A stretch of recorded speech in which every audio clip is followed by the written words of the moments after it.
وایي تاسو اجازه ورکړئ چې ژوند مو د هدفه ډک سي، هدف ولرئ او پر یو لور باندې روان واوسېږئ.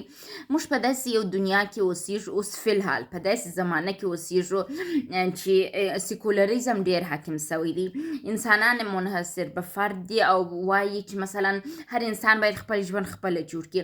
په دغه سیکولریزم یو ډېر بد عواقب چې سیکولریزم لري هغه دا دی چې د انسانانو څخه د هدف ته ژوند ورکېږي، دین د منځه لاړ شي، د دین اهداف مذهب توب د منځه ولاړ سي، پر الله باندې حتی باور کم سي.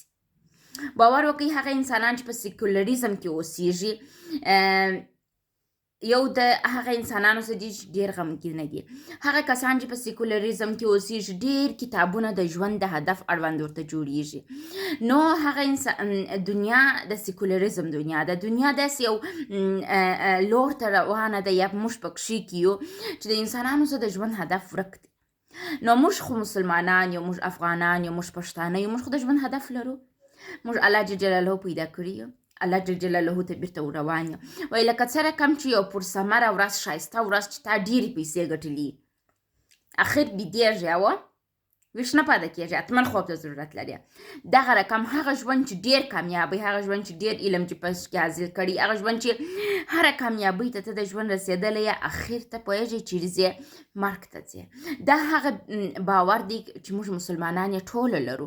خو هغه کسان چې مثلا د سیکولریزم په دنیا کې اوسېږي د هغوی سره لار د ژوند ډېره ورکېږي.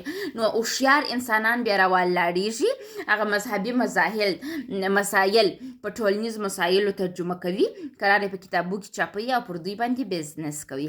نو موږ افغانان، موږ پښتانه باید خپل هدف ته لاس ور نه کړو.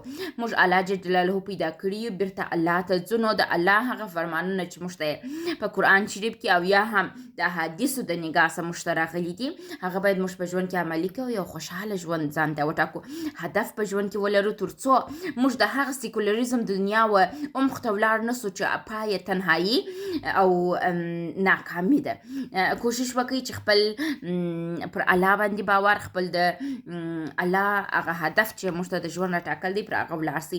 که هغه ونه وي نو تاسو به د سیکولریزم دنیا په رقم په رواني ستونزو هم ډېر اخته کېږئ، مریضان به هم کېږئ او ژوند به مو په خودکشي تمامیږي.